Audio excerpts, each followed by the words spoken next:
it was one of those that I had watched kind of passively. I had never really sat down and consumed it I'm going to watch this movie as cinema. Right. I had watched it as a movie that was probably on TV at some point. George Lucas, like we said, this is BS. This is before Star Wars. Mm-hmm. And we're all aware that he changed cinema with Star Wars. I'm amazed at what this film did for film. I had no idea. I knew people liked it, but I knew people like you liked it. Yeah. Oh, yeah. Good. Yeah, excellent point.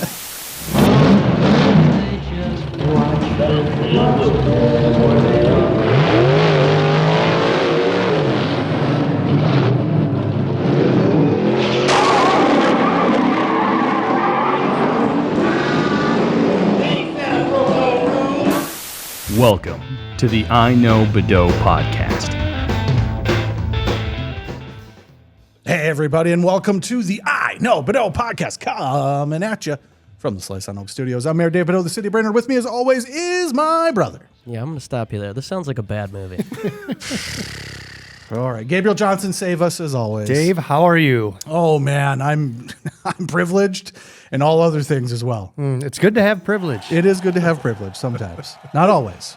Sometimes it gets yelled at. That's okay though. It's all right. Anything to add today? Baseball. I got the baseball cap on. Baseball home opener for your boy. Away opener, season opener. Season opener today. He'll be leadoff batter, so we got to get out of here so I can go watch my kid play. I got to drive about an hour to go watch him play. Lead off. We'll see. His goal is to break the school stolen base record. Wow.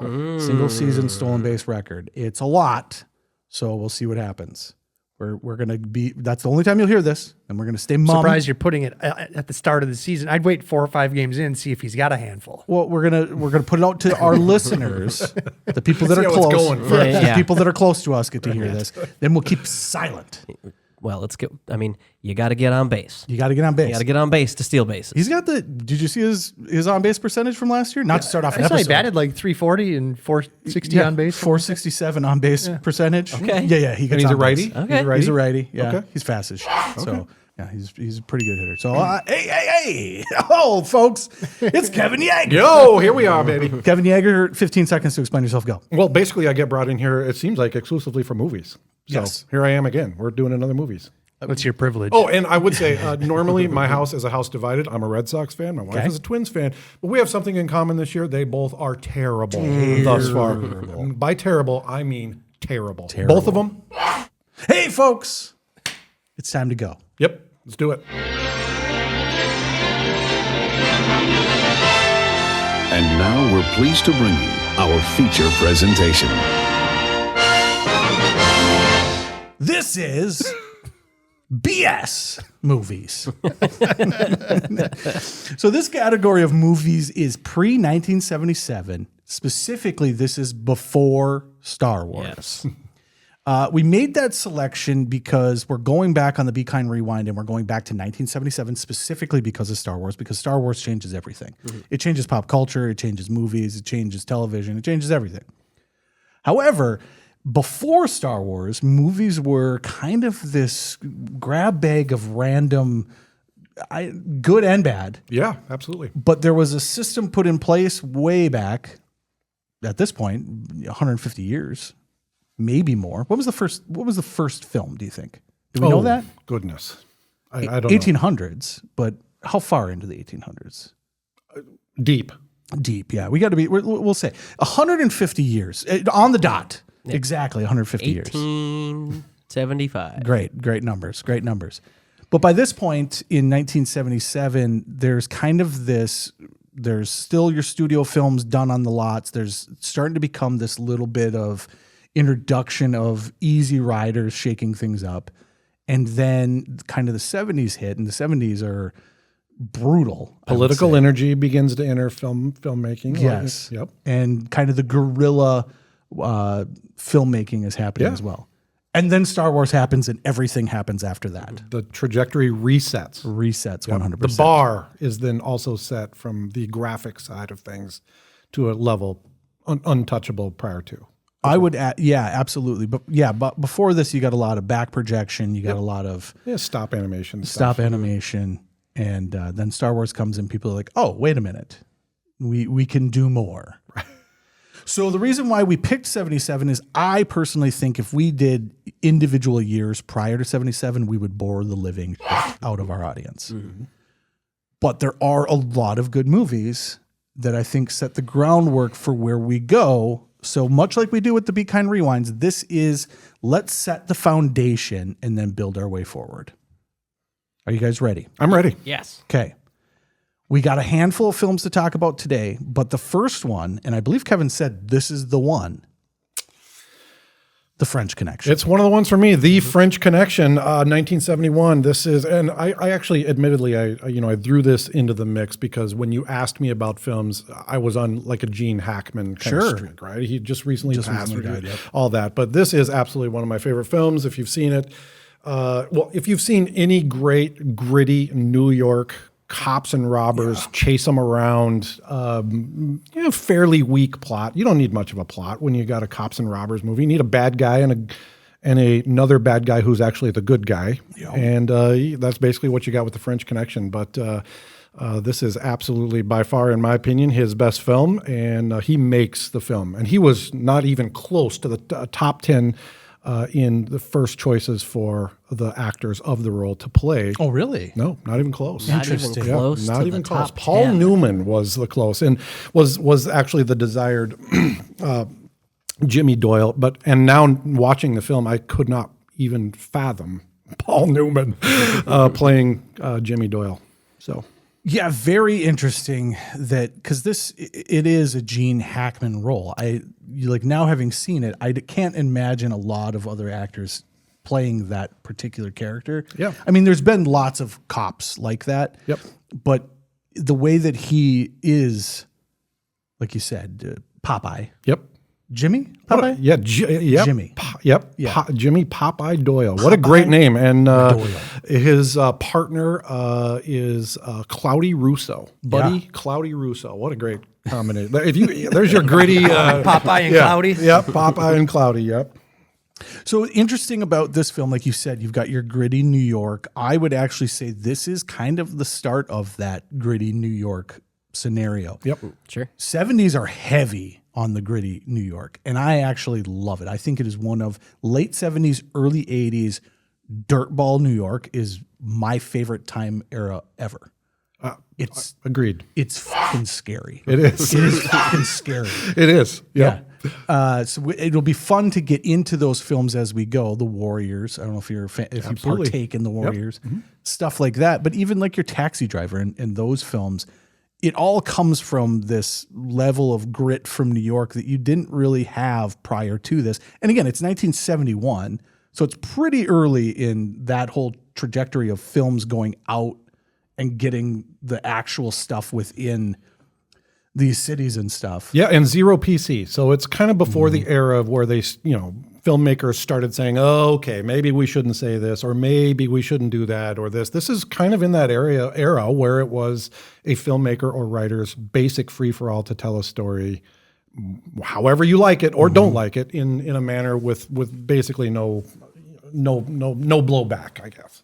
Yeah, and that is interesting that is, I think, a common factor in most of the films that we're going to talk about today, minus James Bond, that there's a level of non-PC that crept in. You have your 70s, 80s, wildly PC. Yep. Not by today's standards. Right. But wildly PC by those standards. They were checking boxes like no, which is why it's so wild, the things that they actually did allow. That were still PG. Yeah. Being rapey, totally fine in the 80s. Not a problem at all. Which actually, there's a couple points in a few of these films too where I was like, you know what, maybe take a step back. Oh, my first pair of titties I saw on film were in a PG movie. Oh, yeah? Weekend at Bernie's 2. Oh, nice. His body's getting dragged along, and he goes down a beach and just rips the tops off of two ladies. That's just classic hijinks. Yeah, exactly. Oh, PG. Tits. Boom. I was like 10. These guys snuck one past Dad. Yeah. You these guys know it, but I haven't ever informed you that our dad was like always up in arms whenever there was anything sexual or whatever in films. And so I grew up with being super uncomfortable every time a movie was on because like, oh God, are boobs going to show up? Am I going to get chastised? Am I going to get like a 40-minute lecture about how nipples should never be seen? Yeah, but why boobs are bad. Yeah. Instead, so now with my kids, once they were of appropriate age, like 11, 12, I just started going titties every time a boob showed up because it was like we're just gonna diffuse the situation. Boob showed up, move on, kid. Chuckle, move on. What are you watching today, Dad? Porkies. Yeah, come on, kids. Come on in. Grab the popcorn, kids. Ski school. Let's go. You, Scott, had made a comment that there's a moment in this where Popeye Doyle is handcuffed to a bed. Yeah. Yeah. Yeah, that was weird. Yep. Before, great night. Before he is handcuffed to the bed, he's just driving his car real slow behind a girl on a bicycle. With knee-high boots. And it like kind of zooms in on her derriere. And you're like, oh God, is he fantasizing about this? And then the scene changes and you're like, whatever. Then come to find out that, oh no, he took her home and she handcuffed him to the bed. You got it. And you're like, how fucking old was this girl? And then, about 30 minutes later in the movie, another scene happens where there's somebody else on this time it's not a bicycle, it's a tricycle. Oh, okay. And it just starts on the tricycle, and I'm like, shit, last time this shot happened, it wasn't good. And then here he comes aggressively, turns around the corner, and I'm like, oh, no! But then he walks past her, and the scene just goes on. Okay, thank God. But there was a solid 3 seconds where I was like, ooh, this can't be good. Oh no. Oh no. Yeah. Oh, okay. Yeah, it is interesting that there is a level of acceptability within the age group. Because even we'll talk about One Flew Over the Cuckoo's Nest at the end. In order to have what is this guy in trouble for? What is he in jail for that would then also not make him a bad guy? He's in for statutory rape and she's 15. And he's like, oh, she told me she was 18. And now you watch that and you go, hey, that's not a good guy. Right. That's not a good guy. Yeah. I'm sure she looked great. But then he makes she a was comment. very mature for her age. Yeah. And then he even makes a comment about oh, when that beaver's in your face, you're like, no. And it is kind of weird though, because 50 years later, we look back on that. And at that point, that was an acceptable, oh, you're dipping into territory that is inappropriate, but yet we get it. We get it. That things happen. Who wouldn't? Yeah. That beaver's in your face. That's basically the line. Seriously, that's what he says. Great film, but it's just interesting. It's interesting to look back on that and see how we shift, but yet in the 70s, wildly violent. Yep. These films get super violent as they go. French Connection as well. Absolutely, 100%. And there's a little hook here to our last episode. Munich was our last episode.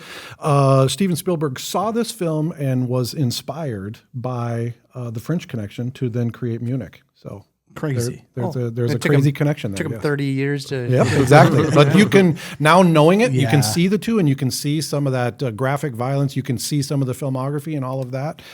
Kind of does tie it together. But this is a fantastic watch, in my opinion. Yeah, Gabe, what's your take on it?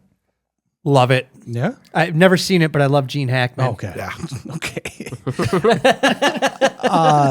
The one thing that really stuck out in this film in particular is there is a car chase scene. The best, one of the best ever to car guys. Yep. This is known as one of the top three for sure. That was the point in the film where I was like, okay, this is your crowning achievement within this cinema. Yeah, about 3 minutes into the 10-minute car chase, I was like, "Holy shit, we're doing this! This is we're real. doing this." Gone in 60 seconds up there too. Not for me, but Too many cuts. Nick Cage is pretty good. Ronin, have you ever seen Ronin? Ronan's got a very popular.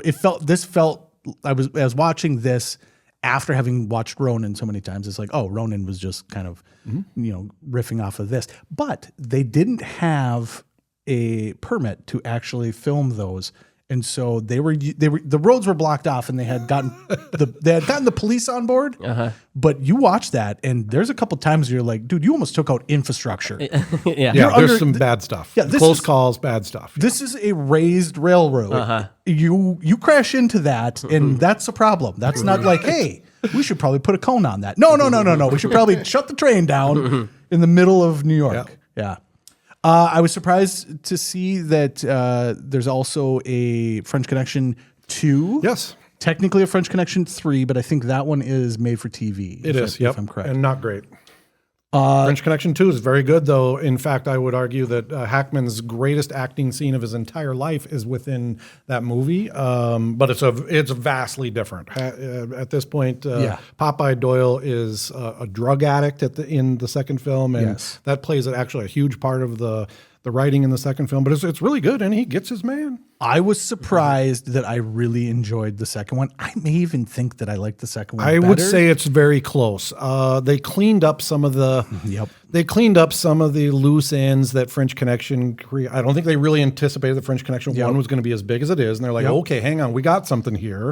Let's go back and polish this up a little bit. Let's see. And they expanded on his character, which was unanticipated going into the second one, because I thought he was a fully developed character after the first one, but they expanded on him, and the second one is very, very good. Very good. I think the first one is a better movie. I think the second one I enjoyed more because I was going back to back on them, and it is just a continuation of the story. You had context. I had context. Yeah.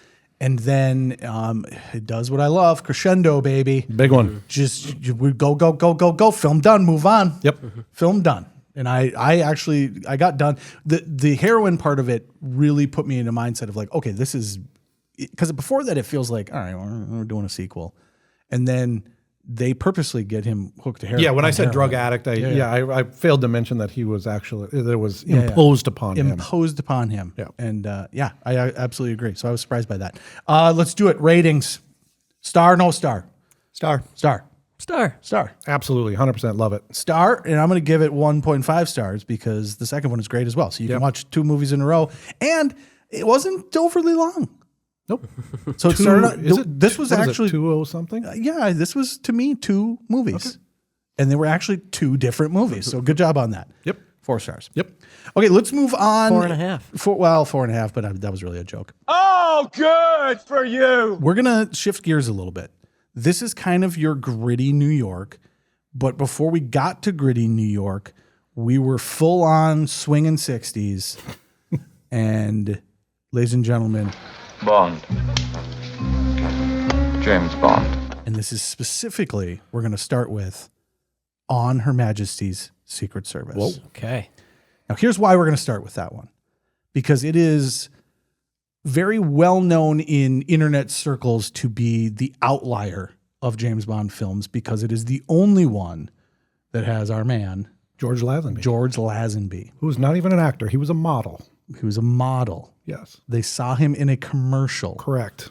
And said, that's the guy. That's James Bond. That's the guy. Sean Connery's replacement. That's Sean Connery's replacement. And he's Australian. He's not English. Well, some would argue that it's adjacent. Okay. Well, it's absolutely adjacent. Yeah, I think he's English adjacent. Everyone would argue. He's English adjacent. It's criminal. Well, and technically, what's his name is not either. Wow, I am off. Connery? The Scottish Sean Connery. Sean Connery. They're English adjacent, yeah. So the interesting thing with this is Sean Connery basically is holding out and saying, I don't know if I want to do another film, you're going to have to pay me. Mm-hmm. And this was their way of going, no, we're doing it with or without you. Mm-hmm. And look who we got to replace you. He's much more handsome. Yeah, we got this guy. So part of the thing was that, at least in that time, Sean Connery was viewed as being like imposing. He was a big dude for that time. And you don't think of Sean Connery as being a big dude. Right. But that's, in that era, that's what he was thought of as like, this is an imposing man that will do as he pleases with both man and woman. Scott, except Odd Job. Except Odd Job. Who's a little, oddly short. Scott, take on Her Majesty's Secret Service, having just watched it for the first time. I enjoyed it. Okay. I am fully on board to watch more James Bond movies. Okay. Because of it. And because of that and Goldfinger. Yes. Well, Goldfinger, and we'll get to that, that's a palate cleanser If you didn't like, and that's why I had you guys have both of them. If you didn't like On Her Majesty's Secret Service, oh, hey, here's a James Bond edit. Here's the stuff you will like. Yes. You can't not like Gold. If you don't like Goldfinger, get the fuck out of here. Shut the podcast off. Go outside. Fly a kite. I don't give a fuck. But don't sit here and listen to us. Well, it's not that good of a movie. It doesn't have to be a good movie. It doesn't have to be a good. Well, I take that back. It is an excellent movie. It is not cinema. It's not film. It's not fun. film. Yeah, it's not art. No, for sure. no, it's not art. Terrible writing. It's storytelling. Yeah. It's entertaining storytelling. So Lazenby is interesting because, again, he was a model. Yep. He gets brought on. The idea was we can make anybody James Bond as long as he looks good and can, pose and wear the suit. Turns out he does a fairly good job. Some would argue the best, and this is one of the reasons I brought this movie in. Some people would say this is the best Bond film. Some people would say this is the worst, and there's a spattering of people in the middle. But one thing's for sure, when you start any type of a conversation about James Bond, OHMSS, as it's known, comes in as one of the topics of discussion. Is it good? Is it bad? Was he good? Was he bad? I think he does a perfectly fine job in the role. I think this is, in terms of a James Bond film, it is the best structure of a James Bond film. Agreed. In terms of, here are the beats we need you to hit, and we're going to hit them. It's a little slow to begin. Yep. And I was made painfully aware of that going back to it again. Wow. We really took our time setting this film up. Yep. And compared to the ones that I really enjoy, usually we get started pretty quick. It's a long runway on this one. Yeah, long runway. But once it starts cooking, this film moves. Well, but you have to introduce your new Bond. Right, that's exactly right. You have to establish him as the new Bond, so much so that he has to look directly into the camera and say, "Oh, this never happened to the other guy." Yeah, correct. Yeah, little catch there. Yeah, 100%. Yeah. We got to remember, isn't Bond supposed to just always be Bond? He's 007. He's the same guy. Okay, so this is a great point that you're bringing up here, but this is when that begins to take on the form. This is at this point is when the world was like, okay, James Bond is done. This doesn't exist anymore. We have to move on to a different guy. This is when that conversation switched to, okay, this is more of the superhero thing. You got to get your head wrapped around that there are many, many people James Bond. They do a weird thing with this in Skyfall eventually where they try and turn him back into a one single guy, which clearly cannot be the case if you follow James Bond. So they're dabbling around with is James Bond a guy or a name or a brand name or a superhero or whatever. And I think all the people who watch it just kind of go along with it, right? Yeah, so the unique part of this is by this point, the films and the books are starting to overlap. Yep. So the very beginning of James Bond, there's the book, Dr. No, and then there are a few others, I believe, and the film gets made. From Russia with Love gets made because it was actually on John F. Kennedy's favorite book list. Didn't know that. So that's why that one got made. They're like, well, if the president's going to put this on his list, we're getting a team. Film. Yep. And then Goldfinger comes in. Then you get your weirdness with Thunderball, which Thunderball was a script that was written, and then he made it into a book. So later on, it comes into play, and we'll talk about that in another episode. But there becomes this lawsuit over who has the rights to that story because they used a script they were writing to then write the book. But by the time you get to this was a book that came out and then they wanted to make the film, but the films had already been there. So at this point, we finally crossed into the films and the books are being written and that character is being created with the same mindset. Yeah. I think that this is, in terms of like the James Bond stuff, it is my favorite James Bond epic venture. My favorite James Bond film is From Russia with Love. That is a mission. And I love that about it. Right. It is a James Bond mission. Right. And it doesn't get quite so Dr. Evil-ish.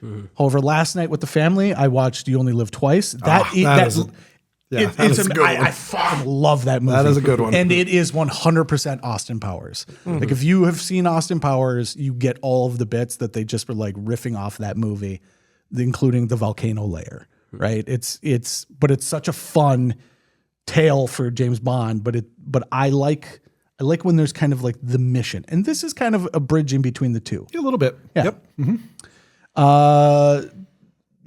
Where would you put this? Oh my good! This is my favorite Bond film. Okay. Yeah. So and I've taken a lot of flack from that from my other Bond buddies. No. But what I like about this film is you said it exactly. It's kind of a standalone film. This is the first. This was to me is the only James Bond film that where Bond feels like an actual human, a vulnerable human being. You could argue a little bit later with Craig, in some of the later films, that they kind of tried to tap back into that again. But this one here at the end, this is the only Bond film that he actually gets married in. Yes. She ends up dead like 30 minutes later, literally 30 minutes later. And Spoiler alert. oh yeah, spoiler alert right there. But you don't see it coming at all. I remember the first time I saw it, I was just crushed, right, as a kid, right? And Diana Rigg. I mean, come on. But and not to mention, I didn't know that the guy wasn't an actor, but in that scene, he acts did very well. Very well. And so for that reason, same thing. You said most well-rounded, most structurally built film with character development and all all the parts and pieces kind of checking the boxes. I think it's pretty dang close. And having read a lot of the novels, James Bond was not written as the Daniel Craig version, not the badass superhero ninjutsu, jujitsu. Take anybody. Jason Bourne. Yeah, he's not the Jason Bourne. He was written as kind of this.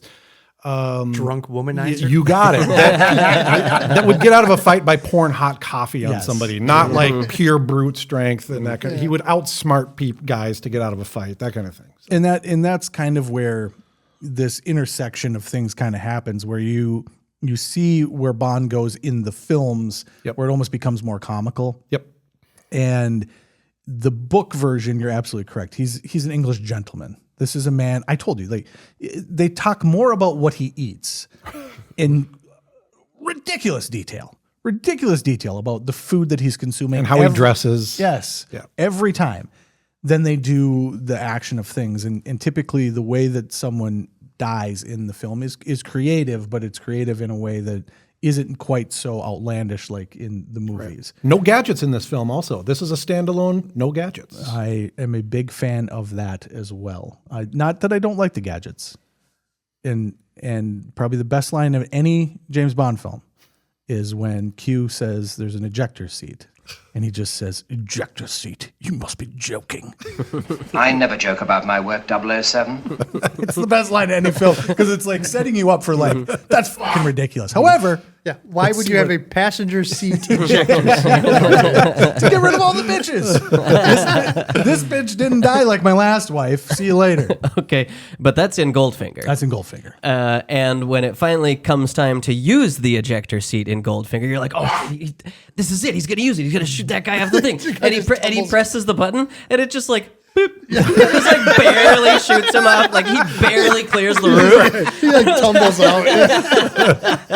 Like, wow, that was a letdown. And then he turned the wrong way, so he had to back up and turn around. Scott, take on the film. Well, so what's the plot? So it's Blofeld. It's Blofeld. Yep. Bad guy. And they have a compound of sorts up in the mountain where they're trying to get rid of all allergies in the world. So they've taken all these girls in who have these allergies, and they are doing the Bill Gates. They are going to figure out how to manipulate these allergies into basically ruining the food supply. Yep. So the idea is we're going to hold you for ransom, or the world's going to die in famine because we are going to. And I think they start with we're going to poison you. We're going to poison you all. Okay. Yeah.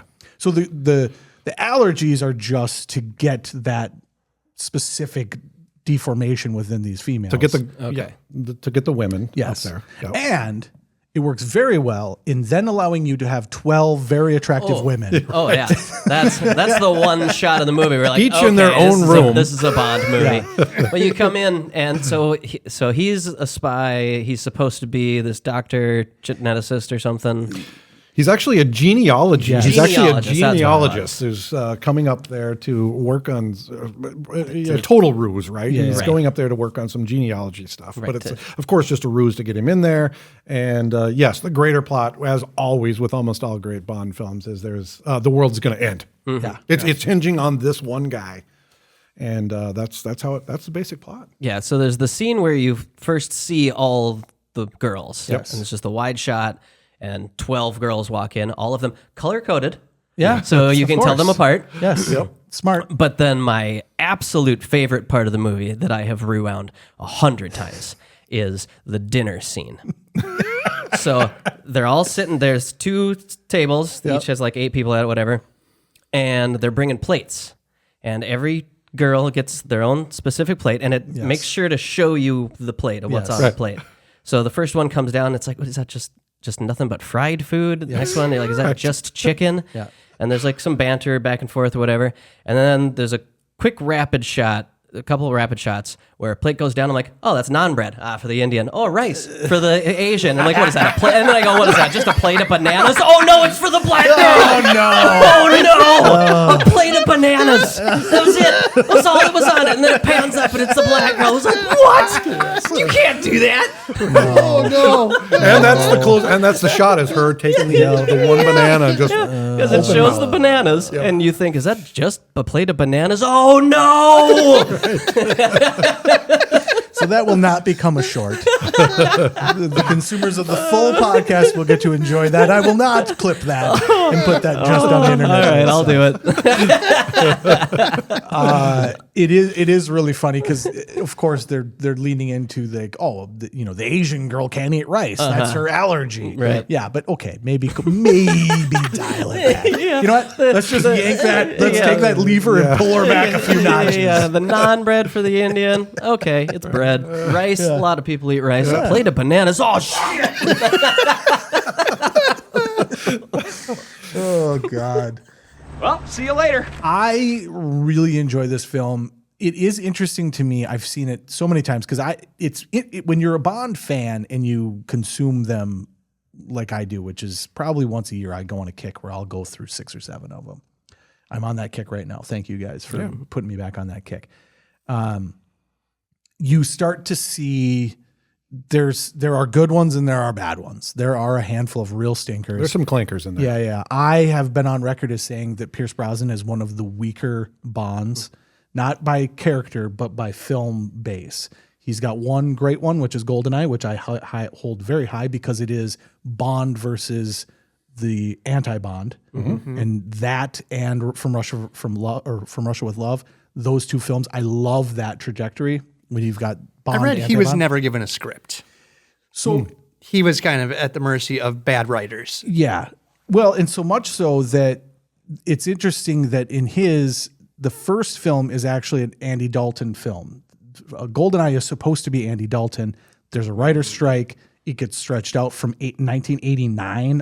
And then GoldenEye doesn't come out 6 years. It comes out 6 years later. Yeah, we're actually with the new film that's coming out now is going to be equally match the drought. Yes. Should be about the exact same. Yeah. Roughly a 6-year drought. And Andy Dalton was supposed to be in it, but then the strike happens. Actually, I may be incorrect. It may have been when the dispute was happening over the rights over Thunderball and who got James Bond in general.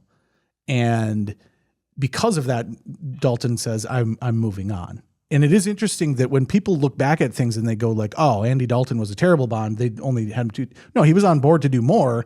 It's just things happen in the film industry and you have to move on. Andy Dalton, pretty good Bond. Yep. Not I'd great. say, not great. Not the best. Andy Dalton? Yeah. I'm sorry. The Red Rocket? No, his name is not Andy Dalton.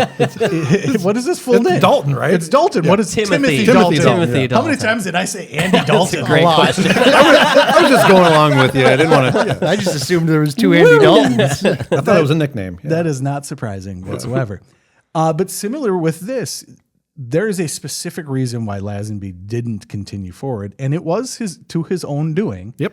They were ready to have him 7-film deal is what they wanted to sign. He didn't want to do it. He really didn't think it was going to be a success. So he specifically lists Easy Riders as the reason why he didn't want to continue doing Bond, because he thought, and maybe rightfully so, that style of film was going away and he didn't want to be riding that wave as it just crashed back down. He had a couple things that he was right about and a couple things that the Bond films go into when they get into Roger Moore. He thought they should be using more popular music. There should be more, a more cultural stuff. a more cultural feel. Yep. Contemporary cultural feel. And they eventually do go into that once they get into Roger Moore. But he was really a pawn for them to try and get Sean Connery. Once Sean Connery kind of felt a little bit of the sting on the foot, he basically said, like, no, I would like to come back. You just got to pay me. Oh, wait, somebody else can do this. Let me back in. And that was happening during the filming. So while the filming is happening, there's stories in the English press that are like, oh, he's not getting along with his co-star. I think the big one was they're eating lunch or whatever, and she yells across the thing like, I'm eating garlic, just kind of as a joke. You should be eating it as well, before the love scene. And it was just like a joke that you would have between two people. Well, the press took that and was like, oh, they hate each other. She's eating garlic before they kiss each other. And so it was self-sabotage in that they really set him up to then be able to move on from him. But then he and his agent did the same thing. They basically said, like, he's not interested in continuing. And he has been on record as saying he didn't even know his agent said that. Yeah. So now you've got the two together. They basically just crossed him out. And then, of course, well, it's time to do the press tour of America. And he decides he's going to grow a beard and go long hair. And he comes in looking like the Unabomber, basically. And they said, fuck off. Yeah. So he actually didn't even get to come do the U.S. press tour. They sent the leading actress instead because James Bond refused to shave his beard and look like James Bond. And his take was, people know this is a character. I don't need to be the character. And their take was, we're trying to sell a goddamn movie. Right. We're trying to put on sell a tuxedo the and drink some character. vodka. Yeah. Yes. Yeah. So I will say top 5 for me. It Yeah, was I a think top 5 James Bond film for me. I like him in the role. The thing that I just found out that I was really surprised by was I've always disliked when you said his undercover ruse is that he's a genealogist, super nerdy guy, and he puts on this accent. I just learned that they redubbed all of that. Oh, I didn't know that. No, and it stands out. I always thought it was slightly off, slightly annoying. Like, oh, okay. In this film, they redubbed this film. it? Oh, I didn't know that. He did not know. When they finally saw the film, because he said, I worked so damn hard on that accent, and then they just redubbed it all.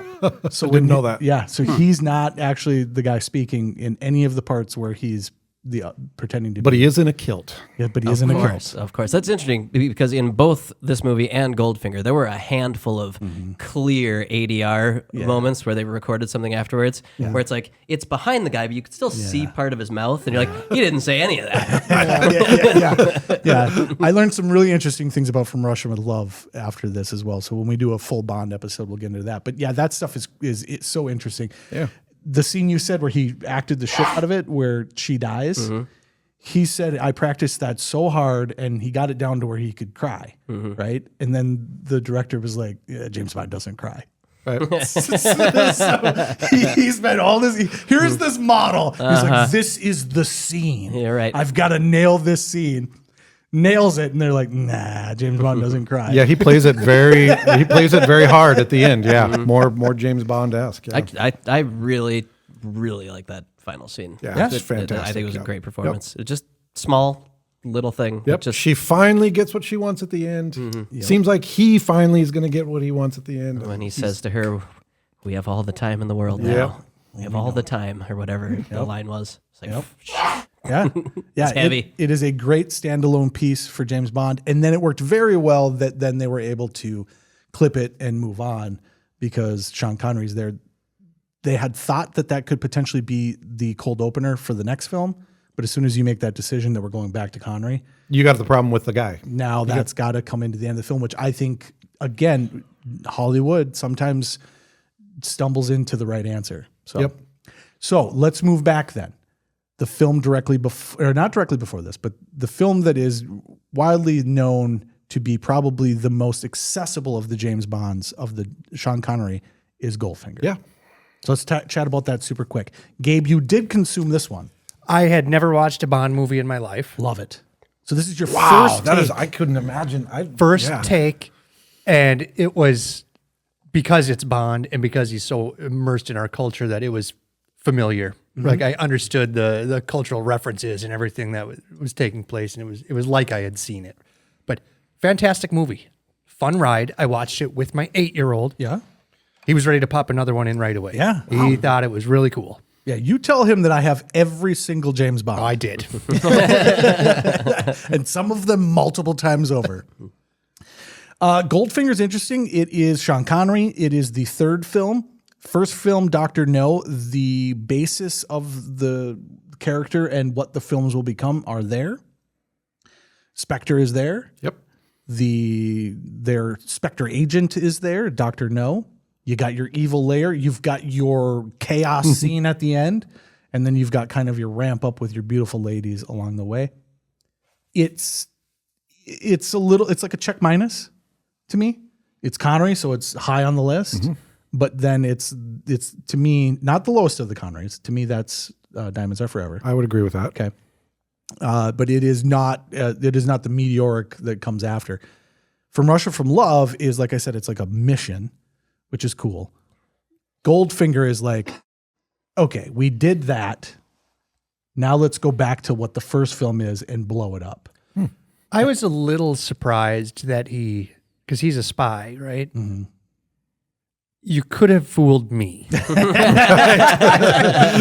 Because at the beginning of the movie, he goes and introduces himself to Goldfinger. Hi, I'm James Bond. And then they go play golf, and then it's like they're just hanging out the whole movie. Like the whole damn movie, they're hanging out while Goldfinger's like, I'm on to you. And James Bond's just like, I don't think he's on to me.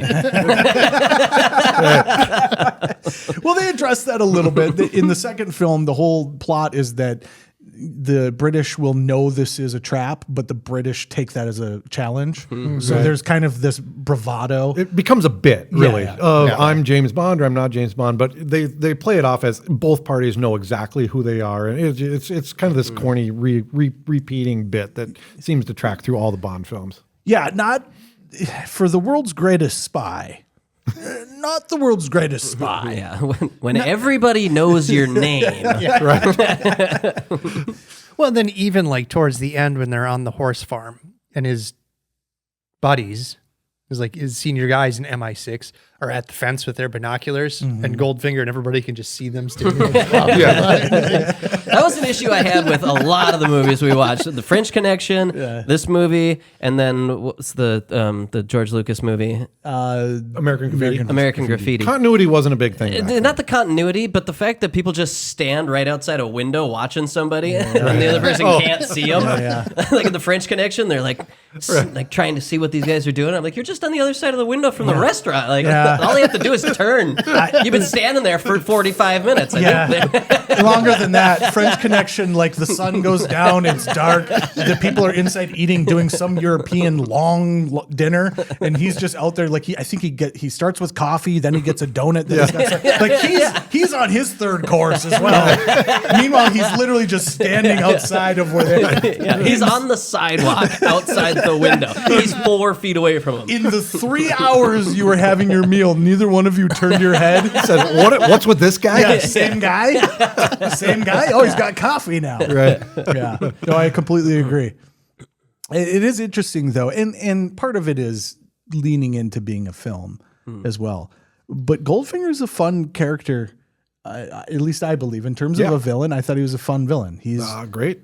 He's motivated by money, which I always enjoy because motivated by money to me clears a lot of ground for you to do a lot of things without a lot of heavy lifting. Right. You don't have to have this convoluted plot because I want to do this and that's it. No, just money. Yeah. Money. Give me money. And everybody wants money, so it's easier for the watcher to say, "Oh, I get that. I get it."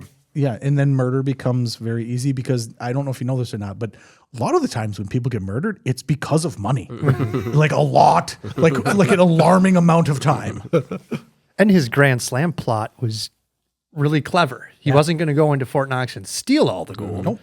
He was going to detonate a nuclear device to make the gold untouchable for 58 years. So his gold was valuable. Was more valuable. 10x's his money. That's the stuff I love about James Bond. It always starts with some like, okay, we're going here. And then you're like, oh, no, really. Because even You Only Live Twice, right? They're capturing astronauts. And you're like, why are they capturing astronauts? Well, they're just pitting people against each other. Right. The Spectre, which is the overarching bad guy group is just pitting all the sides against one another and then just sitting back and wringing their hands. And typically for money. And I like that. I enjoy that. Gabe, your take on Goldfinger. Fantastic. I think I'll watch another James Bond movie. Skyfall. Oh, you want to jump in I would give him. straight to I would go right to Skyfall. Go straight to Skyfall. You got to jump over Casino Royale? I would go right to Skyfall. Wow, I don't know if I could do that to you. I kept Honor Majesty's Service. So that'll probably be the second. do that one. Start with that one. You make a good point that you should see the Craig films in order, because the Craig films, for whatever reason, they decide, okay, we're going back to this is one guy. This is not a code name. There is only one James Bond, and it is this guy. Look at him. This is him. So for whatever reason, they just decided to do that with this. And it doesn't come out in Casino Royale, but it does come out in Skyfall. Yes. Skyfall. So Daniel Craig is every other film is good. Yeah.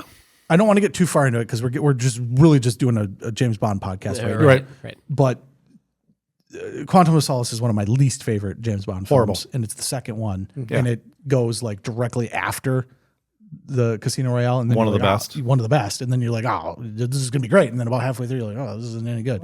Turns out there's a writer's strike, so like halfway through the story becomes dog shit, and you're like, I've never understood it, and I was like, oh yeah, they just lost all their writers and tried to freaking single key their way to the end, and then James Bond does this. No, he doesn't. You're a yes on it. I'm giving it a star for sure. Okay, Scott, I know you've seen a handful of James Bonds. Where does it fall on your? Because you're about what, like 7 James Bond films at the most. I was going to say this is top 5 of the 5 James Bond movies I've seen. Fair. If you had to rank the 2, Goldfinger is probably a little bit. It's just more concise. I think it's a little more tightly wrapped. Yes. Whereas Honor Majesty's Secret Service, like you said, I mean, it slow going out the gate. Yeah, takes a while to build the story that you're into. This is Honor Majesty's is a heavy cargo jet that you have to get moving. Yeah, because you got a lot of baggage to get up in the air. Well, you're the roller coaster getting to the top before you can come down. Goldfinger's just bumper cars out the gate. Yeah. That's fun. It is fun. I know what I'm in for. Yeah. Yes. I really love how he messes with Goldfinger too. I love it. And it is 60s. To me, Goldfinger is 60s cinema. Love it. When I think of 60s, the way it looks, you can still see some of the 50s creeping back through. But when you think about like even just the hotel scene, everything that's happening. Yeah, the mid-century modern Miami hotel is just cool. Yeah, that's why that is probably my favorite part of that film. And actually, I would say that about James Bond films in general. There's always, like this observatory type room that's, Frank Wright that's leaning over top of something. And the music is always good. Yeah. It's always been a staple with Bond films. Fantastic. Well, I'm going to save my other takes on it because I want to do a full. Fantastic. I want to take my time with the James Bond films when we go back to it. But Scott, you're a yes on both? Absolutely. Okay. Absolutely. Good time. I'm absolutely on board to watch many more James Bond movies. We will be doing it. And then over to you, Kevin. I'm 100% yes. Yeah. And I'll probably make a lot of people unhappy by saying this, but the worst Bond film is better than the best Marvel or DC film ever made. I'll take that any day. Is Quantum of Solace better than Iron Man? I'm not a Marvel guy. But there's some stinkers in the James Bond universe. There are some stinkers. It's still James Bond, brother. It's still James Bond, and I will still watch it. But there are some stinkers. Absolutely love both these films. 4 out of 4 for both of these films. 4 out of 4. Okay, let's move quickly. We've got to get to a couple more films, but we're going to go American Graffiti next. Everybody get a chance to watch American Graffiti? I did. Okay. Yeah. Kevin, go. I threw this film. I was asked about this film. I threw it in there because it's one of the films from the era that I think I've watched literally 200 times. I watch this movie a lot. I put it in again a little bit like Zodiac background noise. If you're not a car guy, this is still a very charming movie. If you are a car guy, it's elevated to like pinnacle status in my opinion. So George Lucas is started to dabble around in filmmaking with this, and when you watch it, you're going to be like, hey, I know that guy. She's on Three's Company. I know that. I know these people. I know these people, and they were all kind of, for most of them, this was their first film, and so. The Dreyfuses and all these what then became enormous actors were kind of in their first or close to their first films together in what was this little kind of quirky coming of age film that was dabbled around by George Lucas. And the music is fantastic. The cars, the cinematography, the ending scene is like, if you're a car guy, that is like one of the pinnacle scenes of all time. It's great stuff. You're a car guy. You're specifically a hot rod guy. Yep. This is your film. I will tell you, when I watched this, I was like, oh, yeah, I can see why Kevin likes this film a lot. Scott, do you consume American Graffiti? I did. Thoughts? It's very watchable. Very watchable. That's a great term for it. Yeah. It was on, and I was kind of doing some other stuff at the same time, but it kept me engaged while I was doing other stuff. Easy to follow along with. Yep. You get all the characters. Yeah. It's totally a good watch. Okay, I'm going to come back to you. Gabe, did you consume? Did. Okay, thoughts? Enjoyed it. I'm not like a big time car guy, but absolutely just the cars of that generation, the 50s, 60s, hot rods, just fun to watch, fun to look at the cars. Yeah, I've lost my notes on this one, but I will say that I had seen American Graffiti before. I was aware that it was George Lucas's film. It was one of those that I had watched kind of passively. I had never really sat down and consumed it I'm going to watch this movie as cinema. I had watched it as a movie that was probably on TV at some point. I'm amazed at how much of a impact on film this movie had that I had no idea it had. George Lucas, like we said, this is BS. This is before Star Wars. And we're all aware that he changed cinema with Star Wars. But this film, they let him make it, and then we're like, I don't even think we're going to release this. Right. I think we're just going to eat this one and not release it. And because they didn't know that there was an audience for it at all. And it's so interesting that some of their biggest sticking points were that he had a soundtrack in there that is just music. Right. And we don't even think about that. Yeah. Same thing, like I said, like the George Lazenby, he's like, no, we got to start using popular music and stuff. They basically said, no, you can't do that. It's a music video is essentially what they said. Right. And now look at film and look at where film goes after that, especially they all use pop music. Especially in the 80s. Like think about the movies that come out in the 80s that are just pop music, or even as the 70s go, now all of a sudden we've got Saturday Night Fever where the soundtrack is, we're just trying to sell the soundtrack. His idea to do that and to do it we're listening to the radio with the Wolfman is such a cool idea because it's weaved into the story as well. It's a character within the story. And he does such a great job. But to go back and think about the fact that they didn't want to release this film because of that is crazy. Yeah. Absolutely crazy. It's first of its kind. Nobody had ever thought of doing it.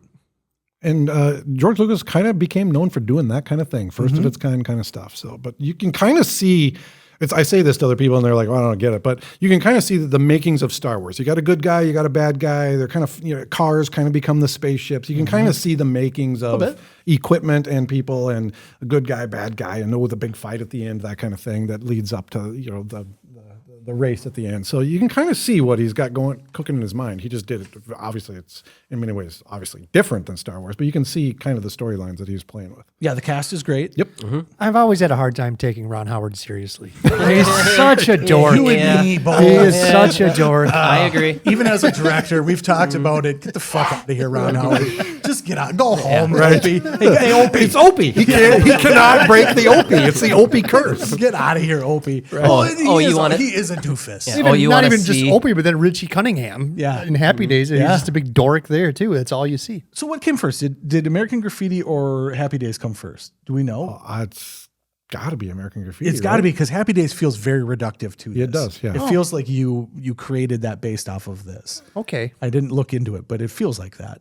And then you're like, yeah, we need Opie as well. Yeah. I didn't even consider that because this is the first time I'd watched American Graffiti. Yeah. It was this last week, so I just assumed it came after Happy Days because that's how I consumed it. So this is 1974.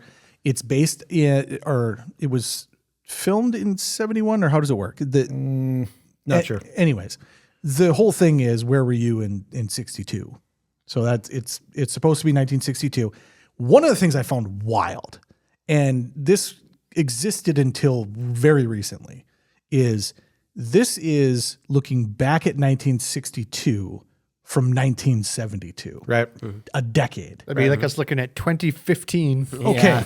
And we stopped at 2008 because everything is the same after that. Right. Yeah.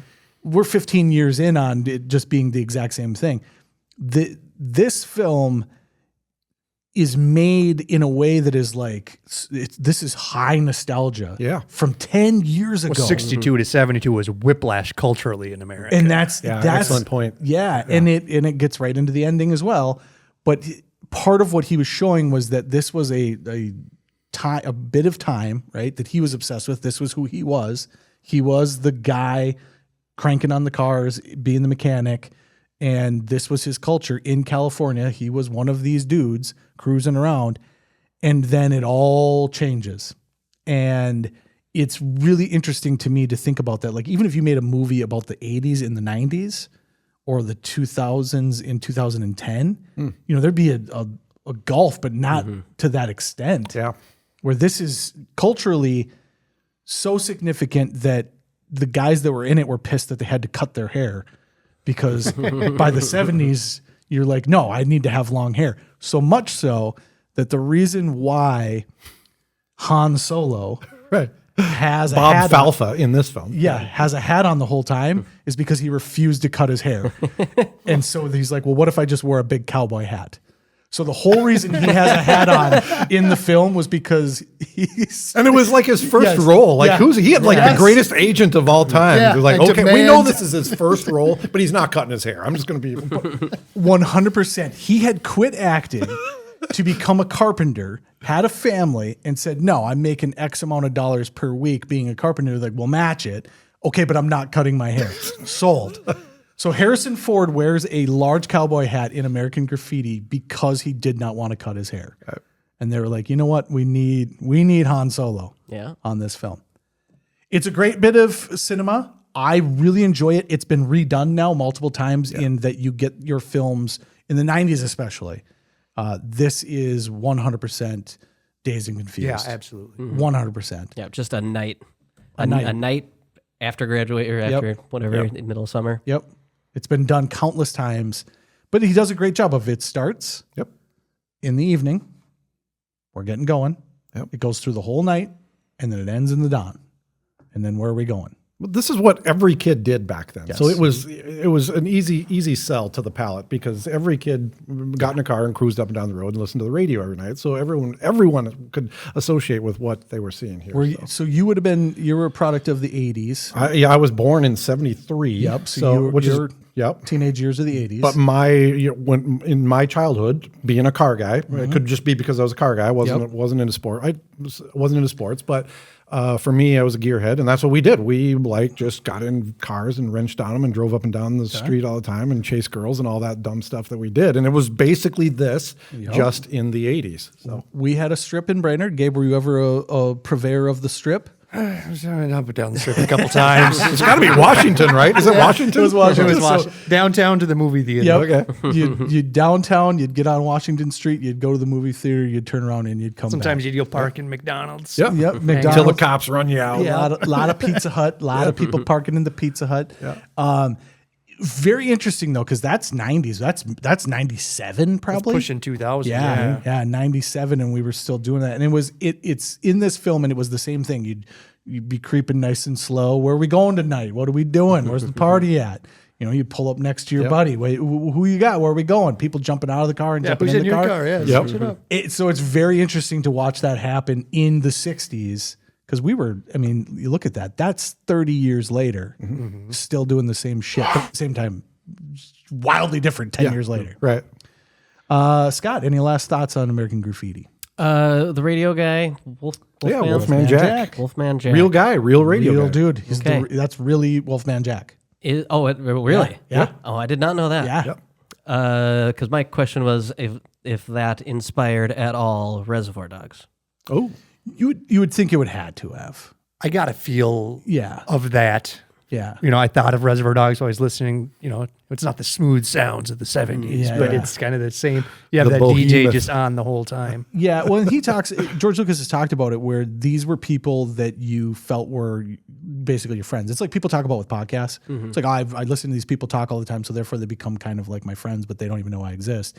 This is kind of that idea with the Wolfman. But you say that even the Warriors had the same thing, you know, they like, did. hey, boppers, you know, Okay. kind of that same thing where the radio, the disc jockeys were a huge part of people's lives. Yeah. Because they're like a celebrity that are constantly in your ear every single weekend when you're out doing your shit.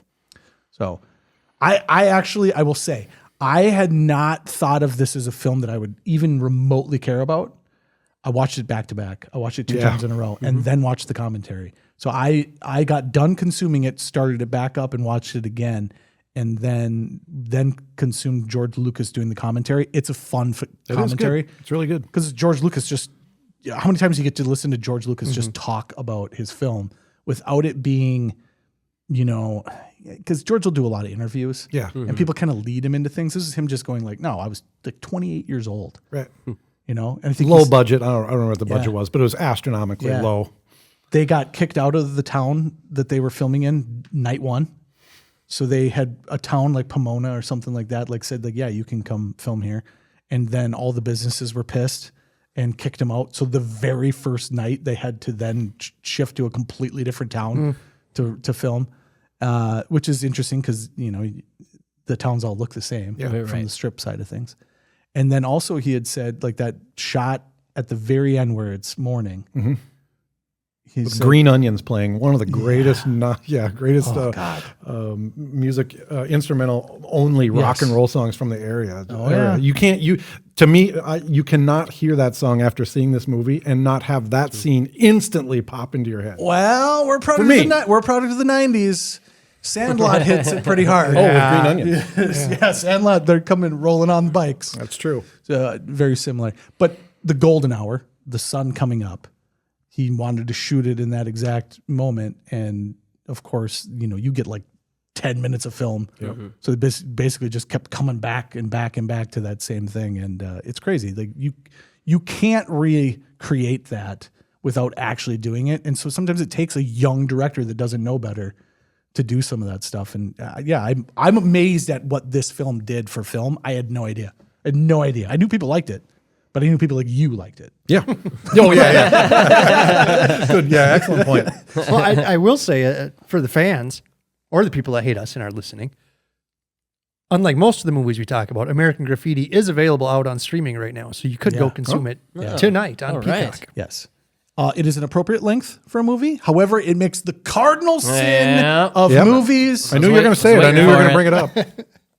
I take it all back. 0 stars because this film ends by telling us what happens to the characters after the movie is over. Totally unnecessary. 100%. I totally agree. Why is this here? It is the prime example of why I fucking hate that. I can see why he would think it's necessary though, because there are a lot It's of a coming of conversations age. about They're all open. where are we going? What are you doing next in life? So did they follow through? I'll give him a pass. No, they died.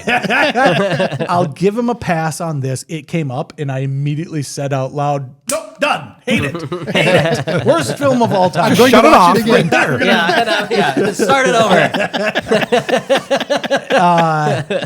I'll give him a pass. In listening to him talk about it, he said in it, it's a film about one night. However, it is encompassing this generation and the innocence. And then immediately after this, it is ripped away from them. Vietnam. So Vietnam. And that's exactly what it was. It was like this. It was potentially going to be in the film. And he said, no, that it needs to just be, I want all of this to be one night. But then when we get to the end, it's like the innocence is lost. Again, it is why I hate it. That's a cool concept. But that isn't this film. Right. So cool concept, cool idea. Has nothing to do with your movie. Yeah, there are no pieces of that in this movie at all. You literally licked a stamp and put it on there and sent it on its way. And I hate that shit. So, but it's the best example of it that I can maybe allow it. in that I get what you were going for. It just, none of that has, it's like the last page of a book being a whole new book. Yeah. I just don't get it. Yeah. So. All right, let's rate it. Star. I would happily watch it again. 100% star. Watched it 3 times in a row. 0 stars. 0 stars. Terrible. Worst movie of all time. All right, we're gonna run out of time here, so I'm gonna move us quickly. Blazing Saddles, Gabe, go. Blazing Saddles, Mel Brooks at his absolute finest, I think. You're talking about being a little non-PC Holy in the 70s. Mel took this to the nth degree. To the N degree. And just made a mockery of everybody who basically isn't politically correct and basically forced everybody into being politically correct because of how politically incorrect the film was. This is a wild film that, even knowing that what it is, this is one that I've never really fully consumed start to finish, not on television.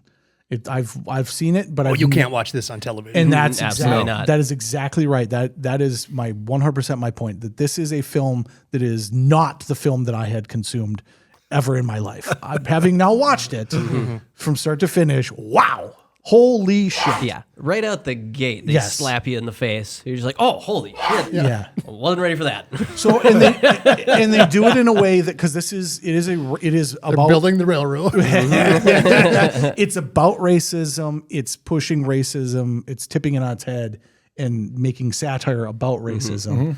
But in doing so, they're liberal with their usage of words that bite hard.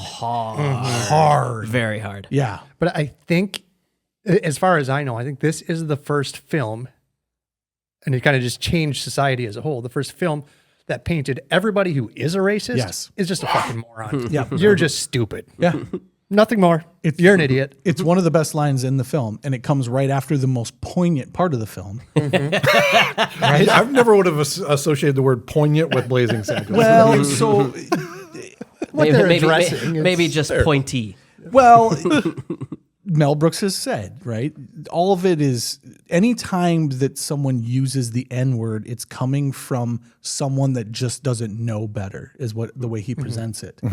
When the little old lady, he just says good morning to her and she calls him the N-word, that's the point where you're like, okay, this breaks this man, because there's nothing I can do. The little old lady, Right. and then right after that is He the line. goes back into the Waco Kid. It's Yes. like, no, you must understand, there's just common folks. The new Clay of the West. Morons. And Gene Wilder is just absolutely so good. one of my favorite comedic actors of all time. So Just good. So good. Delivers that line so perfectly. Actually broke Cleavon. He wasn't supposed to laugh at that. But the can timing tell. was so perfect that he just... You can tell in the shot that's in the film. It's like, okay, that's actually an outtake that Right. stays in the Yeah. film. Well, that was genuine. Yeah. It was genuine laughter. Yeah, Kevin, let's go take on Blazing Saddles. I'm lukewarm on it. I'll be honest. I don't feel like it's a timeless film. I feel like you cannot watch it today and not just be thinking about, and maybe that's part of the genius of it, is you watch it today and you just got kind of this cringy feeling about it. You just don't feel good about watching it. So it just doesn't. I mean, it's a little bit. A little bit. So I really you have to transport yourself correct to a different time in order to agreed. watch it. So when it came out, completely different receipt to the public. It was received obviously way different to the public than it is today, right? So to me, it does not have a great timelessness to it, because the message is just really changed.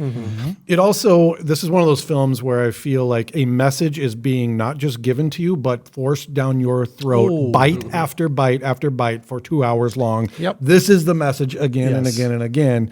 It's, it's Mel Brooks, right? It's no Spaceballs by any means, but it's, it's okay. I'd put it in the okay category. This was also one the studio did not want to release. Not at all. After he completed it, he showed it to the execs, and they're like, "We're already 2.6 million deep in this, and nobody's going to want to see this. Let's eat it. Let's eat it. Let's eat it. Let's not put the advertising budget in. We could maybe show it in New York City. Yep. But we For can't. whatever reason, they're like, "Oh, New York New York is mature enough." It was New York, Chicago. I think LA. And well, you can show anything in LA. But yeah, absolutely, 100%. It's kind of one of the reasons why I wanted to include it is that it's Mel Brooks, right? It is sending comedy into where things go. This Animal House, that sort of thing, really pushes the 80s comedy. But Mel Brooks sticks around forever, right? You get even into your... He's still around. He's got staying power, no doubt about it. Yeah. I will say that even knowing the usage of the N-word in this, still jarring in a consumption in 2025. Still jarring. More jarring is the documentary things that I was watching where they're talking about well, the only time we ever use, and then they're just liberally using the N-word as well. And I was like, well, you're talking about how I would only use the N-word. This is Mel Brooks, no joke. I would only use the N-word, but actually using the N-word. He doesn't say N-word ever. No, he never says N-word. He says, I would only use with someone that doesn't know better. And it's like, well, you know better and you're using it right now. The documentary I was watching is just a snippet of it that it looked like it was filmed probably in the 90s for DVD type thing. And they at that point continue to talk about it being timeless. I do think that it's encapsulated, but I don't think it's timeless. It's encapsulated in that 1970s. We're reusing this era of on stage, in sound stages. Like we've been making Westerns forever. We have all this stuff. It's in the storage closet. Just pull that out. We can make a film. And even so much that they do the Monty Python where they break the fourth wall and come. I had lost a little bit of interest, and then they broke the fourth wall, and I was like, oh, let's see where this goes. And they came out onto the Warner Brothers studios. Yeah. How do we bring it back? Like when you zoomed out and you're on the Warner Brothers, it's like, oh, now you're speaking my language. Where are we going with this? And they did bring it back. I kind of liked they both sit down. They're like, let's see how the movie ends. And then, they still then within the movie have a limo in the movie. So it's nonsense, and it's Mel Brooks. I laughed pretty hard right away, though. And mainly on really inappropriate language. Really, the Kansas City F word. Like I died. I paid you to build a railroad, not to dance around like a bunch of Kansas City. Yeah, Gabe's. I Gabe could say Johnson's. it. Gabe. Can say you're it. one of the Johnsons. Yeah, all of your town. family. Mel Brooks wanted Richard Pryor to play the sheriff. Studio wouldn't allow it. It was shortly, or it wasn't shortly after, it was a while after. But when Richard Pryor started out, he was Bill Cosby 2.0. Well, then in the mid-late 60s, he took a turn and started being a little more raunchy. Studio did not want that at all. Would not allow it. As Mel Brooks said, he was a known sniffer. He was a known sniffer. They didn't want the drug problems or the... Yeah. Richard Pryor is a writer on this film as well. He brought Richard Pryor in to write, so naturally Mel Brooks wrote the sheriff and Richard Pryor wrote Mongo. But didn't get Richard Pryor. Yep. Gene Wilder really wanted to play Waco Kid. Yep. And he's buddies with Mel Brooks, so he was asking him, kept telling him as the story's being written, he did not want Gene Wilder. The Waco Kid was supposed to be an alcoholic, old, washed-up gunslinger. Leathery, and Wilder's too young. So they cast an old, washed-up alcoholic. Shooting, first day, you have him hanging upside down when you meet the Waco Kid. This alcoholic puked green slime all over the set and was shaking uncontrollably. So they actually cast an alcoholic. Had to get taken off in an ambulance. Had to be taken off in an ambulance. And then he called Gene Wilder and flew him in, and the rest is history. It turns out we need you. Yeah. Well, so something happened. Yeah. Can you be out here? Yeah, and crazy because Gene Wilder nails it and then continues forward with his trajectory with Mel Brooks as well. Including Silver Streak with Richard Pryor, where Gene Wilder does blackface. Yes, he does. Different time. But while making this movie, Brooks and Wilder wrote Young Frankenstein. Yes. So they were both released in 1974. It was just boom, boom, back-to-back hits for the two of them. Yeah, it's crazy. The guy puking up the green stuff is ridiculous. And especially because it was day one and they're filming. They have to break, send everybody home. So they lose half a day. This was a Friday.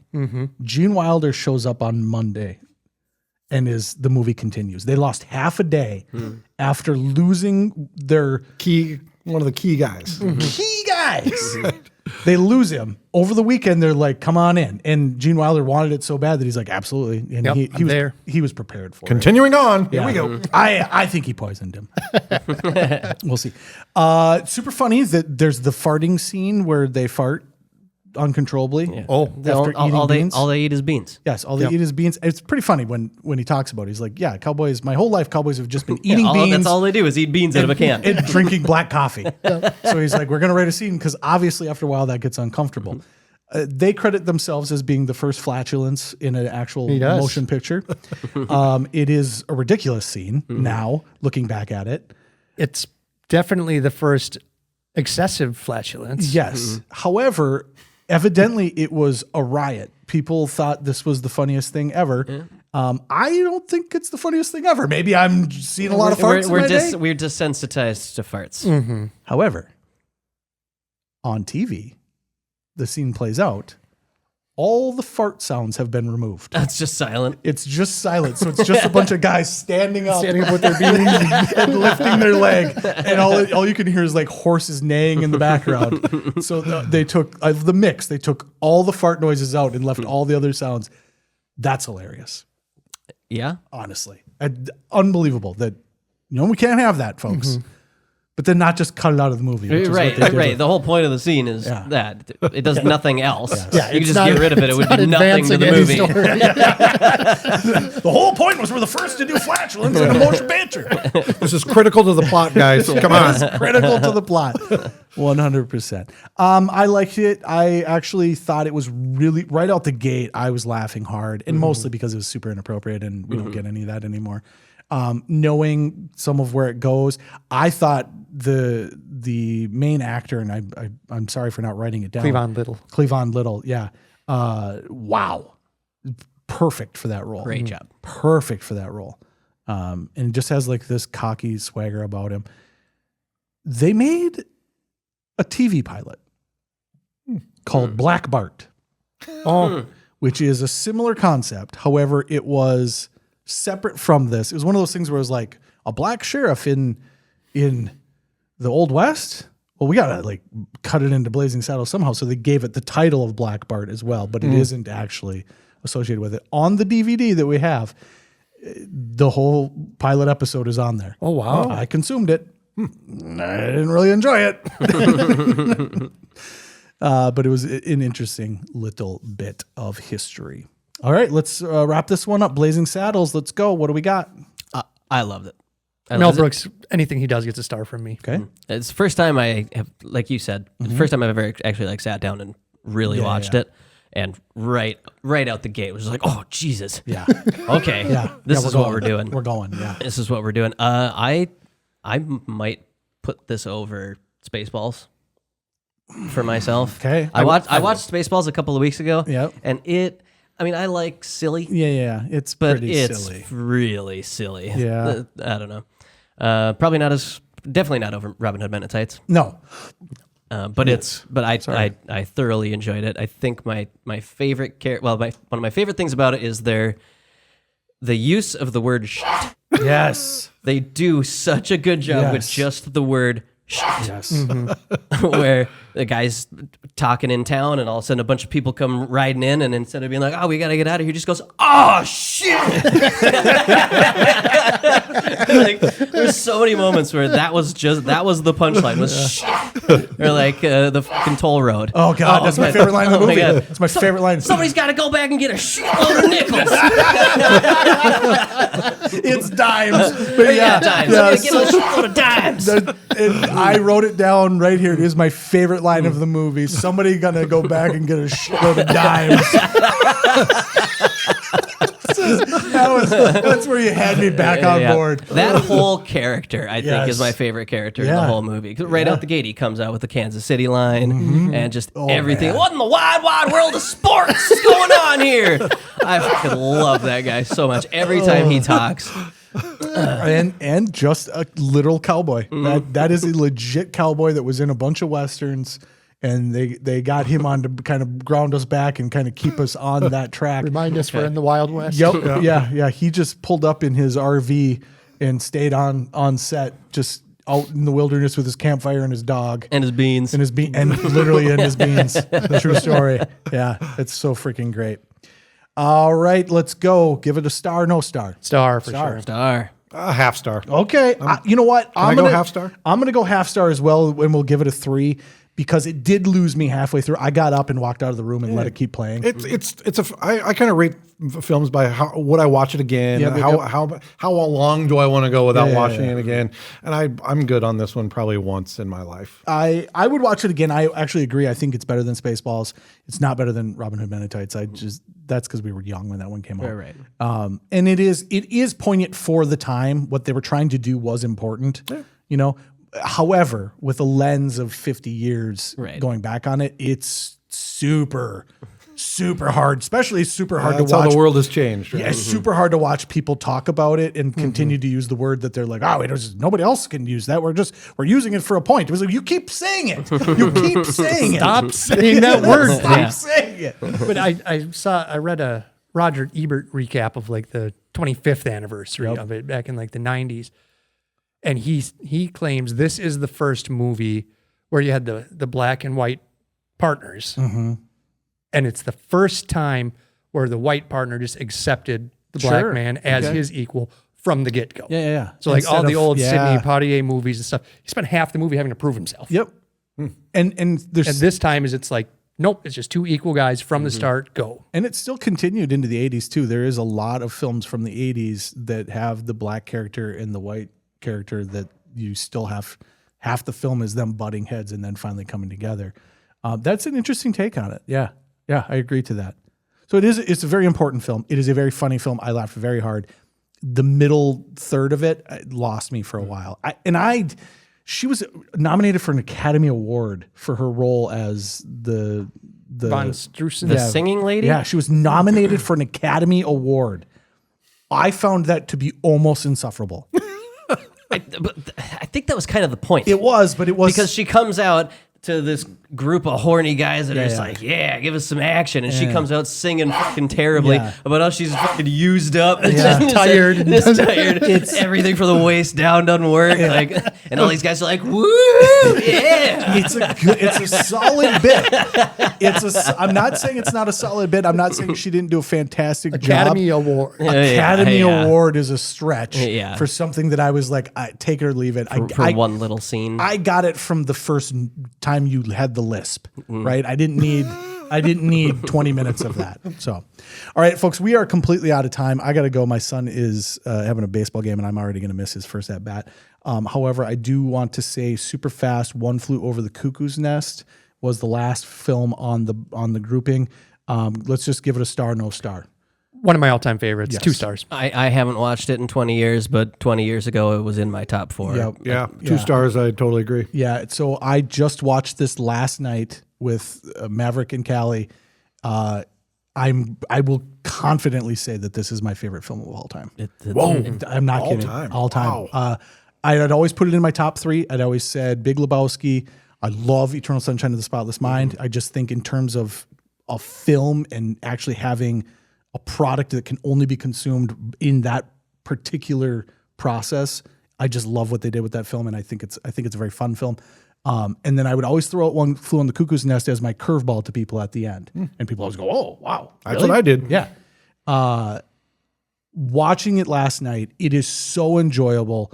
It is a 70s film, and it was very low budget, but it deserves to get more talk about it than we're actually going to give it. R.P. McMurphy is an all-time great character. Unbelievable. Unbelievable. And the cast in that of all unknowns who are now megastars is crazy.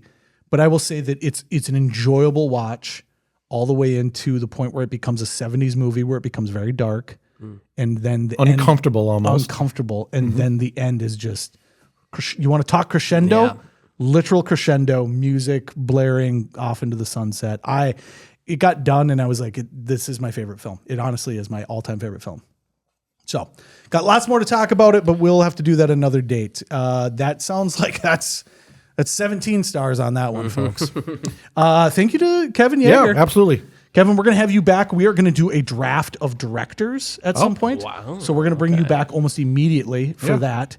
And then we're going to do the James Bond episode as well. That'd be great. With an offshoot of just Bond girls. Okay, stop. We gotta do a Bond girl draft. You might be 2 drafts in a row. We might just go 2 drafts in a row of favorite directors and Bond girls. Yeah. And then have you back for a full Bond episode. Absolutely. Boutros, Hell yeah.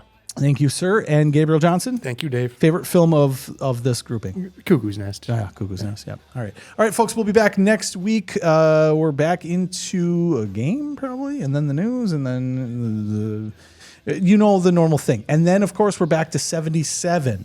So I got all sorts of stuff. I got a whole list of things from 77 that we'll be talking about as well. So if you've got something, shoot us over to us right now. You got time, and we'll get that started, and then we'll be right back on the journey from 77 and all the way back up from there. So thank you to these guys. Thank you to you. And with that, we're done.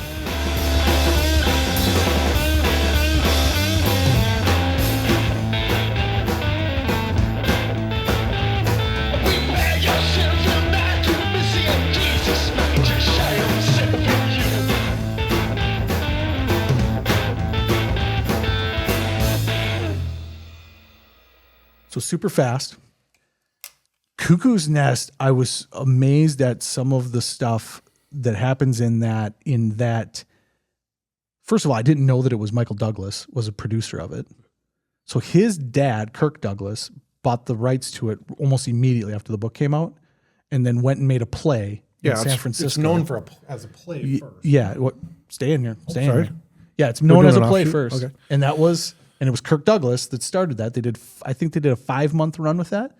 In the cast, Gene Wilder. Really? Yeah. Yeah. I was amazed by that. And then it went 10 years. And then Michael Douglas, his son, took it and found a director out of Czechoslovakia, I think. And they came in and made it. And the whole film is shot in an actual mental institution in Oregon that is actually, they just gave him an award. And so this is still in use. This whole state hospital is in use, but they just gave him an award.